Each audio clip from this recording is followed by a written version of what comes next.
എന്ത് തനിനിറമാണെന്നോ ആരുടെ തനിനിറമാണെന്നോ ഒന്നും അറിയില്ല. എന്താണെങ്കിലും ആ ടീമിനെ ഞാൻ ഇവിടെ കൊണ്ടുവന്ന് നിർത്തിയിട്ടുണ്ട്.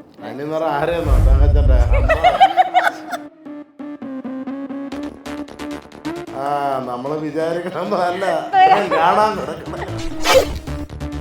സിനിമയിൽ വന്ന സമയത്ത് മലയാളത്തിൽ അറിയപ്പെടുന്നതാണ് എൻ്റെ ഓപ്പോസിറ്റ് സാക്ഷ ഷോട്ട് ചെയ്ത് എന്നെ കൊഞ്ഞനാണ്. അപ്പം ഞാൻ ഡയലോഗ് സീരിയസ് ആയിട്ട് പറഞ്ഞ ഓപ്പോസിറ്റ് സത്യം വരാൻ ദിലീപേട്ടനാണ്. തങ്കച്ചൻ ഇതുവരെ ക്ലൈമാക്സ് ആദ്യം കാണും.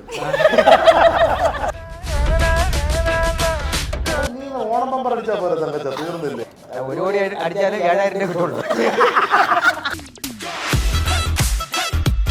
എന്നെ നോക്കാതെ അവിടെ നോക്കാം. എന്റെ ക്യാരക്ടറിന്റെ പേര് തിരിയാതെ കൊണ്ട് പറയട്ടെ. 26 ക്യാരക്ടർ 2-3 ഇന്റർവ്യൂവിൽ വന്നിട്ട് എൻ്റെ അത് ക്യാരക്ടർ അങ്ങനെയാണ്, സിനിമയിൽ അങ്ങനെ ഒരു ഘടകമായിരുന്നു. പക്ഷേ ഡയറക്ടർക്ക് പുള്ളിയൊക്കെ എന്ത് വിധി ഇത്. നിങ്ങൾ രണ്ടുപേരും നമ്മളെ ഒരുപാട് ചിരിപ്പിക്കുന്ന രണ്ട് പേഴ്സൺസ് ആണ്. ഈ ഇതിലേക്ക് വരുമ്പോൾ ആ ടൈപ്പ് തന്നെ ക്യാരക്ടറാണ് നമ്മളൊക്കെ അതിനെ വിളിക്കുള്ളൂ, അല്ലാതെ എന്നെ ഒരിക്കലും ദക്ഷിണ മേഖല ആയിട്ട് വിളിക്കില്ല.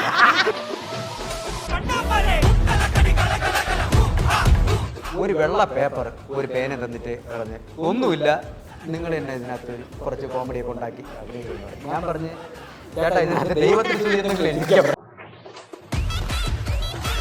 കഴിഞ്ഞിട്ടേ രക്ഷോട്ട് പോകുമല്ലോ, അപ്പം കാണാം. ഇങ്ങനെയൊക്കെ പണ്ട് എൻ്റെ കൂടെ കോമഡി ചാർജ് ഉണ്ടായിരുന്നു. ഇപ്പം തങ്കച്ചേട്ട സിനിമയിൽ വന്നില്ലായിരുന്നെങ്കിൽ കളക്ടർ മധ്യപ്രദേശിലെ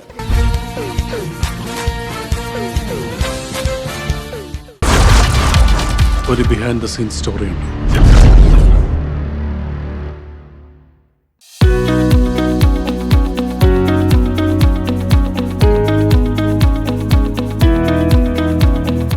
hi hello everyone, welcome to the show. This is me Kajal Rishad. ഇന്ന് എൻ്റെ കൂടെയുള്ള ഗസ്റ്റ് എന്ന് പറയുന്നത് ഈ തനിനിറം മൂവി. എന്ത് തനിനിറമാണെന്നോ ആരുടെ തനിനിറമാണെന്നോ ഒന്നും അറിയില്ല. എന്താണെങ്കിലും ആ ടീമിനെ ഞാൻ ഇവിടെ കൊണ്ടുവന്ന് നിർത്തിയിട്ടുണ്ട്. Welcome to the show. തനിനിറം ആരെയെന്നോ തങ്കച്ചൻ്റെ നമ്മള് വിചാരിക്കണമെന്നല്ല തങ്കച്ചൻ്റെ തനിനിറം കാണാൻ പറയൂ, എന്താണ് ഫെബ്രുവരി 13 തനിനിറം? ഇത് ലാസ്റ്റ് ക്ലൈമാക്സ്. ലാസ്റ്റ് പറയാനുള്ള ജനങ്ങൾ സിനിമയെ കുറിച്ച് പറ. അത് വേണം. അങ്ങനെയാണ് തങ്കച്ചൻ. ഇങ്ങനെയാണല്ലേ സിനിമയുടെ ക്ലൈമാക്സ് ആദ്യം കാണും. അത് പറയാൻ വേണ്ടി നേരത്തെ പ്ലാൻ ചെയ്ത് വെച്ചത്, അത് പറയാൻ വേണ്ടിയാണ് ഞാൻ പറഞ്ഞത്. കറക്റ്റ് അതാ പറയാ, കൗണ്ടർ കേൾക്കുകയും ചെയ്ത് ചിരിക്കുകയും ചെയ്തല്ലേ. ഓക്കെ, എന്താണ് ശരിക്കും നിങ്ങളുടെ കഥാപാത്രങ്ങൾ എന്താണ് ഇതിൽ? എന്റെ കഥാപാത്രം അല്ലല്ല, ഞാൻ അതായത് ഈ സിനിമയുടെ കഥ നടക്കുന്ന ഒരു ഹോട്ടൽ ബേസ് ചെയ്തിട്ടുള്ളൊരു സംഭവമാണ്. അപ്പോൾ ആ ഹോട്ടലിൻ്റെ ഒരു മാനേജറാണ് ഞാൻ. അങ്ങനെയൊന്നുമില്ല, അവിടെ എപ്പോഴും വെയിറ്റ് ഇട്ട് പറ ഹോട്ടലിലെ മുതലാളി നീയാണെന്ന് പറ. ജനങ്ങൾ ഇവനല്ല മുതലാളി. നീ 100 പ്രാവശ്യം ആണെന്ന് പറഞ്ഞാലും വിശ്വസിക്കില്ല. ആ ഹോട്ടലിന്റെ മുതലാളി, അത് ആ ഹോട്ടൽ അങ്ങനത്തെ ഒരു ഹോട്ടലാണ്. അതിന്റെ മുതലാളി ഞാനെന്ന് പറഞ്ഞാൽ സത്യം ചെയ്താലും വിശ്വസിക്കില്ല. നീ ഓണം പമ്പർ അടിച്ചാൽ പോലെ തങ്കച്ച തീർന്നില്ലേ? മാറി പറഞ്ഞില്ലേ തങ്കച്ച? ഒരു കോടി അടിച്ചാലും 7000 രൂപ കിട്ടുള്ളൂ. ബാക്കിയെല്ലാം അവരൊക്കെ എടുക്കും. ദേശക്കാരനാണ്. എന്നെ നോക്കാതെ അവിടെ നോക്കാം. അല്ല, അത് ഞാൻ പറയട്ടെ, ഞാൻ വിതരക്കാരനാണ്. ഒരു പുതിയ കോമഡിയാണ്. ദേശക്കാരനല്ല, ഞാൻ വിതരക്കാരനാണ്. പറയാൻ പറ്റില്ല, ചിലപ്പോ ഇതൊക്കെ കോമഡി ഏറ്റെടുത്തോണ്ട് പോക്കളെ. എന്റെ ക്യാരക്ടറിന്റെ പേര് തിരിയാതെ കൊണ്ട് പറയട്ടെ. 26 ക്യാരക്ടർ. തിരുവനന്തപുരത്തിന്റെ 3 മൂലയിൽ ഞങ്ങളെ തലയിൽ വെച്ച കഞ്ഞി വെക്കാം. അടുപ്പ് കൂട്ടും പോലെ 3 സൈഡിലായിട്ട് വരും. വെഞ്ഞാറമൂട്, വിതുര, പേർക്കുട, ഇങ്ങനെ വരും. എന്റെ ക്യാരക്ടറിന്റെ പേര് ബിനോയ് എന്നാണ്. 2-3 ഇന്റർവ്യൂവിൽ വന്നിട്ട് എൻ്റെ അത് ക്യാരക്ടർ അങ്ങനെയാണ്, ഞാനിങ്ങനെ ത്രൂ ഔട്ട് അതാണ് ഇതാണെന്നൊക്കെ പറഞ്ഞ് ഞാൻ സിനിമയിൽ അങ്ങനെ ഒരു ഘടകമായിരുന്നു. ഞങ്ങളുടെ ലൊക്കേഷൻ എന്ന് പറയുന്നത് ഞങ്ങൾ കുടുംബം പോലെയാണെന്നൊക്കെ പറഞ്ഞു. പക്ഷേ ഡയറക്ടർക്ക് പുള്ളിയെ കണ്ട് മനസ്സിലായി ഇവിടെ ഞാൻ ഈ സിനിമയിൽ അഭിനയിച്ചത്.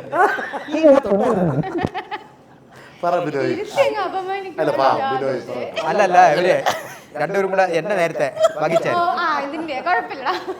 നിങ്ങൾ രണ്ടുപേരും നമ്മളെ ഒരുപാട് ചിരിപ്പിക്കുന്ന രണ്ട് പേഴ്സൺസ് ആണ്. അപ്പോൾ ഈ ഇതിലേക്ക് വരുമ്പോൾ ആ ടൈപ്പ് തന്നെ ക്യാരക്ടറാണോ നമ്മൾ എക്സ്പെക്ട് ചെയ്യേണ്ടത്? നമ്മളൊക്കെ അതിനെ വിളിക്കുള്ളൂ, അല്ലാതെ എന്നെ ഒരിക്കലും ദക്ഷിണ മേഖല ആയിട്ട് വിളിക്കില്ല.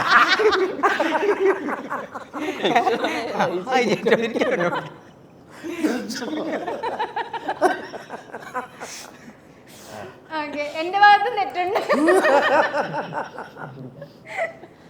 ആദർശിൻ്റെ കാര്യം പറയുവാണെങ്കിൽ ഒരുപാട് സാക്രിഫൈസ് ചെയ്ത ഒരു പടമാണ്. കാരണം കല്യാണത്തിന് ശേഷം ഹണിമൂൺ പോലും ആഘോഷിക്കാതെ പോയി ചെയ്ത ഒരു പടമാണെന്ന് നമ്മൾ കേട്ടു.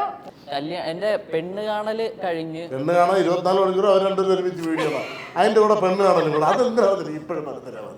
ഒരു ആചാരങ്ങളാണല്ലോ. എന്നും അവളെ വീട്ടിൽ പോയി അവിടെ നിന്ന് വഴി കുടിച്ചിട്ട് പിന്നെ വെയിറ്റ് ഇട്ട് പെണ്ണ് കാണാൻ ഇവിടെ പോയി അത് വീഡിയോ ഇട്ടളഞ്ഞ് മറ്റേ കടന്നു ആദ്യം വഴി കുടിക്കണായിരുന്നു. പെണ്ണ് കാണല് ഞാൻ കാസ്റ്റ് ഉണ്ടാക്കി. അതായത് പെണ്ണ് കാണല് കഴിഞ്ഞപ്പോഴാണ് രതീഷ് സാർ ഇങ്ങനെ വിളിക്കുന്നത്, ഇങ്ങനെ ഒരു സിനിമ ചെയ്യുന്നുണ്ട്, ചെയ്യാൻ പറ്റുമോ. എൻഗേജ്മെന്റ് കഴിഞ്ഞപ്പം ഷൂട്ട് തുടങ്ങി, കല്യാണം കഴിഞ്ഞ് ഇതായിപ്പോൾ 2 മാസമായി പടം റിലീസുമായി. നോബി ചേട്ടന് എന്താ പറയുക, ഒരുപാടധികം സ്റ്റേജ് ഷോസ് ചെയ്തിട്ടുണ്ട്, മിമിക്രി ചെയ്തിട്ടുണ്ട്. അപ്പോൾ അതിൽ നിന്നും സിനിമയിലേക്ക് വന്നപ്പോൾ ആ ഒരു ഇപ്പോൾ തിരിഞ്ഞു നോക്കുമ്പോൾ എന്താ തോന്നുന്നേ? സിനിമ സ്വപ്നം പോലും കണ്ടിട്ടില്ല. ഇല്ലല്ലോ, ഒരിക്കലും. ഞങ്ങളുടെ അന്നത്തെ ഏറ്റവും വലിയ ലക്ഷ്യം സ്റ്റേജ് പരിപാടി ചെയ്യുമ്പോൾ ടി വിയിൽ എന്തെങ്കിലും പരിപാടി ചെയ്യാമെന്ന്. കാര്യം എന്തുകൊണ്ടാണ് സ്റ്റേജിൽ അത്യാവശ്യം പേയ്മെൻറ്റ് മേടിക്കാം.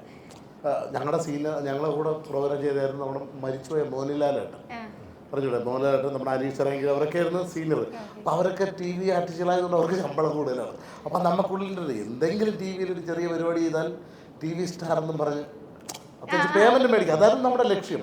പിന്നെ അടുത്ത ഞങ്ങളുടെ ലക്ഷ്യം എന്ന് പറഞ്ഞു കഴിഞ്ഞാൽ എന്താണ്, അടുത്ത സ്റ്റേജ് ആർട്ടിസ്റ്റിൻ്റെ ഏറ്റവും വലിയ ലക്ഷ്യം വിദേശ പരിപാടി, വിദേശത്തെ പരിപാടി ചെയ്യുക. അങ്ങനെ അതായിരുന്നു നമുക്ക്. കാര്യം സിനിമ സ്വപ്നം പോലും കണ്ടിട്ടില്ല. നമ്മൾ ആഗ്രഹിച്ച് പിന്നെ എങ്ങനെയോ ദൈവത്തിൻ്റെ അനുഗ്രഹം കൊണ്ട് ടി വി പരിപാടിയിലൂടെ അത്യാവശ്യം പെർഫോമൻസ് ഒക്കെ കണ്ടിട്ട് ഒരു സിനിമയിലൊരു ഫ്രെയിമിൽ വരിക എന്നല്ല, ചാനലിലൊന്ന് തലകാണിക്കുക, അതിൽ കൂടെ കിട്ടുന്ന ഒരു 50 രൂപ വാങ്ങിക്കുക, അങ്ങനെ സിനിമ. ഈ പറയുന്ന പോലെ സിനിമ എന്നൊരു വിചാരം നമുക്കില്ലായിരുന്നു. അപ്പം നമ്മൾ കൈരളി ചാനലിലെ ഫസ്റ്റ് റിയാലിറ്റി ഷോ അതിലെന്തൊരു സ്കിറ്റൊക്കെ കണ്ടിട്ട് ആ സ്കിറ്റൊക്കെ വന്നതിന് ശേഷം ഞാനൊരു ട്രിവാൻഡ്രത്തെ ഒരു ട്രൂപ്പിൽ വർക്ക് ചെയ്യുന്നു.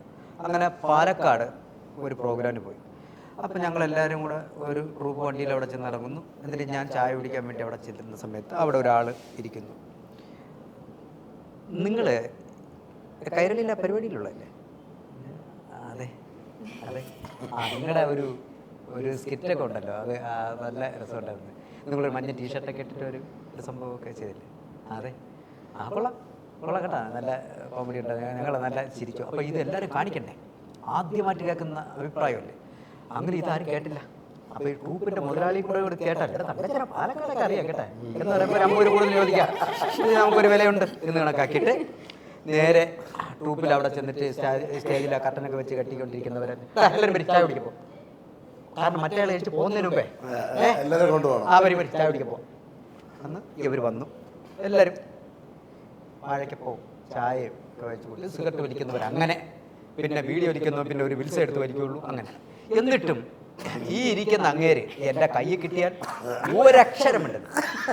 ഇവർ ഒരു വാഴയ്ക്കപ്പോൾ 2 എണ്ണമായി, ചായയായി, സിഗരറ്റായി. എന്നിട്ടും ഞാൻ അടുത്ത് നിന്നിരിക്കുകയാണ്. എന്നിട്ട് ഞാൻ ഷോക്കാർഡിലും അവിടെ ഒട്ടിച്ചിരിക്കുന്ന ഷോക്കാർഡിലും ഇങ്ങനെ പിടിച്ച് 2 തടവൊക്കെ തടവി ഇങ്ങനെ നോക്കുന്നു.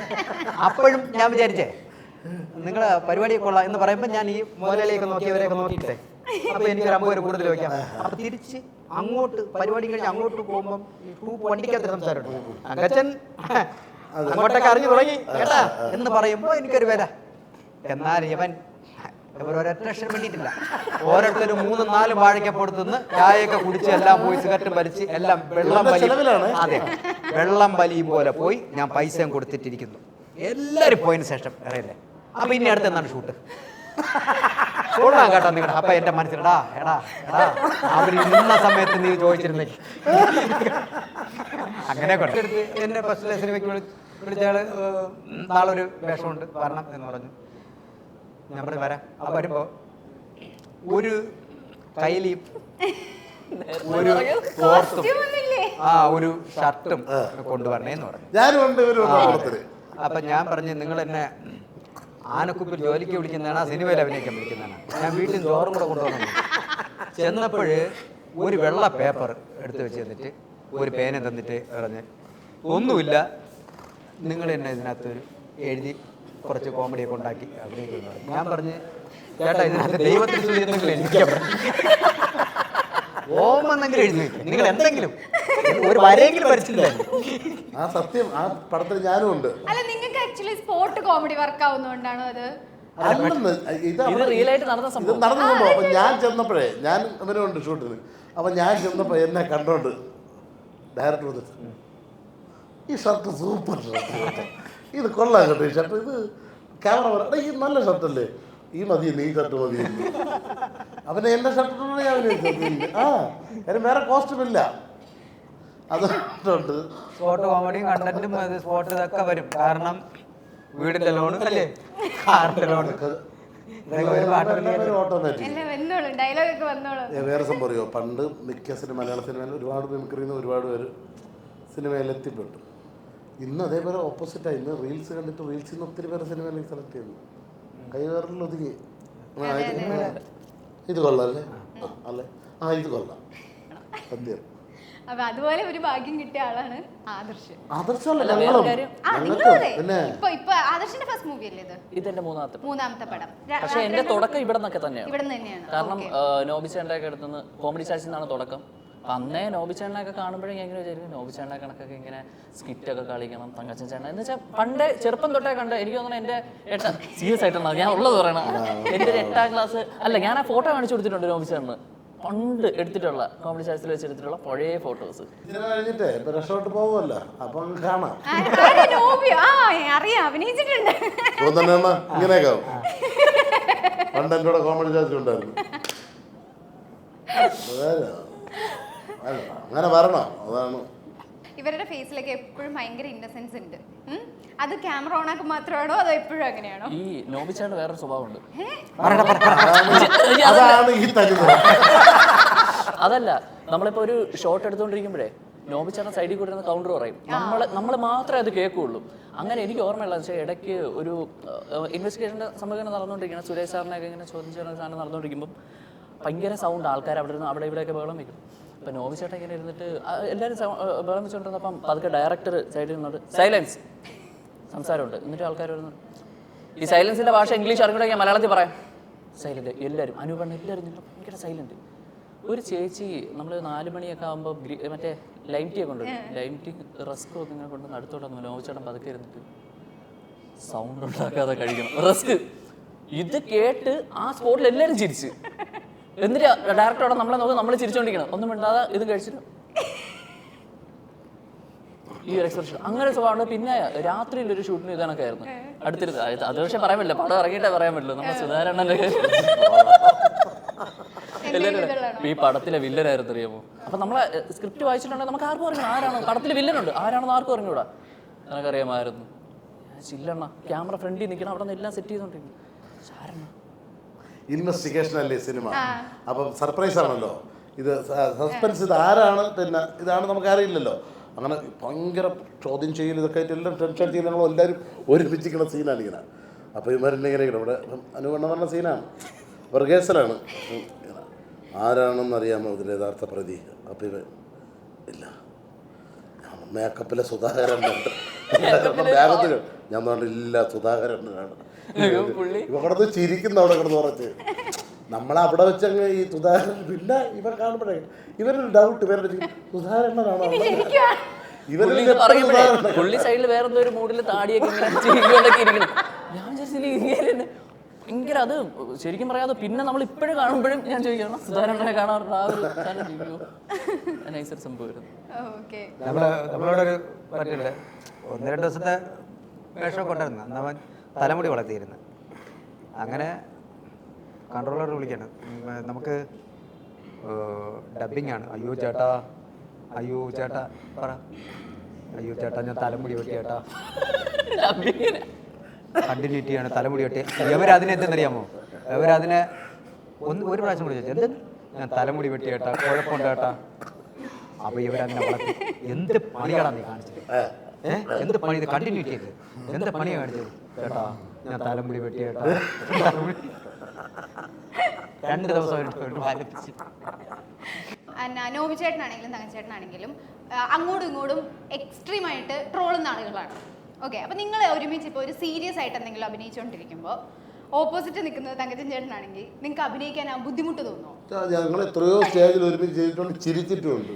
ഉണ്ട്. പിന്നെ അങ്ങോട്ട് ചെന്ന് നോക്കി ചിരിച്ച് ഇഷ്ടം പോലെ ചിരിച്ചിട്ടുണ്ട്. ഞാൻ ആദ്യം സിനിമയിൽ വന്ന സമയത്ത് ഒരു മലയാളത്തിൽ അറിയപ്പെടുന്ന ഒരു നടൻ എൻ്റെ ഓപ്പോസിറ്റ് സാക്ഷ ഷോട്ട് ചെയ്തപ്പോൾ എന്നെ കൊഞ്ഞന കാണിക്കും. എനിക്ക് ഡയലോഗുണ്ട്, പുള്ളിയെ നോക്കി, പുള്ളിയുടെ സാക്ഷനിൽ എനിക്ക് ഷോട്ടുണ്ട്. അപ്പം ഞാൻ ഡയലോഗ് സീരിയസ് ആയിട്ട് പറയാം, പുള്ളിൻ്റെ ഓപ്പോസിറ്റ് ആലോചിച്ച് നോക്കണം. തീർന്നില്ലേ ചിരിച്ച ഞാൻ സീരിയസ് ആയിട്ട് നമ്മളിങ്ങനെ അങ്ങനെ കാണിക്കുന്ന ഒരാളെ അല്ല അങ്ങനെ ഇങ്ങനെ കൊഞ്ഞനം കാണിച്ചായിരുന്നു. അപ്പൊ പക്ഷെ ഞാൻ ആദ്യം തിരിച്ച് പിന്നെ ഞാൻ പറഞ്ഞു തീർന്നില്ല, അല്ലെങ്കിൽ പിന്നെ പറഞ്ഞു ഡയറക്ടർ നമ്മളെ കൊല്ലൂല്ലോ അല്ലല്ല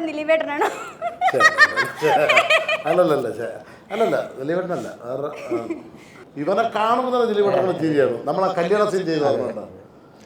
എനിക്ക് വേണ്ടി പുള്ളി രാവിലെ നല്ല തണുപ്പും അല്ലേ, നമുക്ക് പ്രോഗ്രാം ഉണ്ട്, നമുക്ക് ഒരുമിച്ച് നെയ്യാറ്റിക്കര പ്രോഗ്രാം, എനിക്ക് വേണ്ടി രാവിലെ ആ സീൻ ചെയ്യാൻ പറ്റും. പിന്നെ ചെയ്താൽ മതി, പക്ഷെ എനിക്ക് വേണ്ടി ആ സീൻ അപ്പോൾ ചെയ്തിട്ട് പോയാലും എനിക്ക് പ്രോഗ്രാമിന് പോകാൻ പറ്റില്ല. അപ്പോൾ എനിക്ക് വേണ്ടി അറിയാലോ സ്റ്റേജിൽ നിന്ന് വന്നതല്ലേ ദിലീപേട്ടൻ. അതുകൊണ്ട് നമുക്കന്ന് ഇഷ്ടംപോലെ പരിപാടിയുള്ള സമയമാണ്. ആ ലൈഫ് ഓഫ് ജോസഫിൻ്റെയും ഭയങ്കര തകർന്ന് ഇപ്പോഴല്ലേ പ്രോഗ്രാമൊക്കെ കുറഞ്ഞ അന്ന് 250-300 പരിപാടികൾ കളിക്കുന്ന ട്രൂപ്പുകളായിരുന്നു. അദ്ദേഹത്തിന് വന്നില്ലെങ്കിൽ വന്നില്ല, പക്ഷെ നമുക്ക് വേണ്ടിയാണ്, അല്ലെങ്കിൽ ആ പ്രോഗ്രാമിന് പോകാൻ പറ്റില്ല. എവിടെ നിൽക്കുന്നത്? കട്ടപ്പന. അപ്പോൾ ആ ചുരം ഇറങ്ങി വരണ്ടേ നെയ്യാറ്റിക്കര പ്രോഗ്രാം. അപ്പോൾ കൺട്രോളർ പറഞ്ഞാടാ നിനക്ക് വേണ്ടിയാണ് രാവിലെ വന്നത്. ഇപ്പം തങ്കച്ചേട്ടൻ സിനിമയിൽ വന്നില്ലായിരുന്നെങ്കിൽ ആരായനെ? സിനിമയിൽ വന്നില്ലായിരുന്നെങ്കിൽ ആരായനെ? കളക്ടർ മധ്യപ്രദേശിലെ. അത്രയും വലിയ സ്ഥലം വേണം നോക്കാനേ.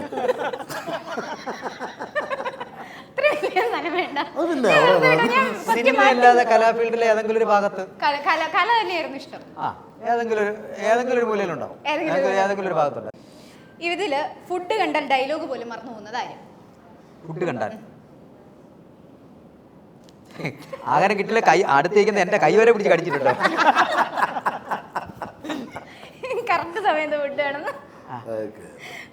കറക്റ്റ് സമയത്ത് ഫുഡ് വേണം. നമ്മളൊരു കൂട്ടുകാരുണ്ട് അഖിൽ കവലി. അത് അവന് ഇന്ന തന്നെ വേണമെന്നല്ല, പൊറോട്ടയും ഗോലിസോടെ അരി ഉണ്ടെങ്കിൽ ഗോലിസോടെ. തങ്കച്ചേട്ടാ ലാസ്റ്റ് ആയിട്ട് തങ്കച്ചേട്ടൻ ഈ പറഞ്ഞ മാതിരി എവിടെ പാട്ട് പാടാൻ തുടങ്ങിയാലും ചിലരൊക്കെ ഉടക്ക് വെച്ച് അത് നിർത്തിക്കാറുണ്ട്. ഈ വേളയിൽ തങ്കച്ചേട്ടൻ്റെ ഒരു പാട്ടോടുകൂടി നമുക്ക് ഇതങ്ങ് അവസാനിപ്പിച്ചാലോ? ഈ പാട്ടോടുകൂടി തുടങ്ങാന്ന് പറഞ്ഞു കഴിഞ്ഞാൽ നമുക്ക് ഈ ഇങ്ങനെ മാറി നിന്നിട്ട് അത് പിന്നെ ഒരു അല്പം ചൂടുള്ളതിട്ട് കൊണ്ടുവന്ന് ഞാൻ ഇപ്പം എടുത്ത് മല മറിച്ച് തരാം, അങ്ങനെ ആ ഒരു പരിപാടിയില്ല. പാടാൻ പറഞ്ഞാൽ അപ്പോഴും പാടും. പുഴയോരഴകുള്ള പെണ്ണ്, ആലുവ പുഴയോരഴകുള്ള പെണ്ണ്, കല്ലും മലയും മാറിൽ ചാർത്തിയ ചെല്ലക്കൊലുസിട്ട പെണ്ണ്, പുഴയോരഴകുള്ള പെണ്ണ്, ആലുവ പുഴയോരഴകുള്ള പെണ്ണ്. അപ്പം 13-ാം തീയതി ഫെബ്രുവരി 13, 14 വാലന്റൈൻസ് ഡേ ആണ്. കുറച്ച് ചുവന്ന ബലൂണും കൊണ്ട് മീശത്തിന്റെ ബലൂണും കൊണ്ട് ഇങ്ങനെ നടക്കും. ആർക്കും കാണാം ലുലു. മറ്റുള്ളവിടെ വേളിയില്ലേ?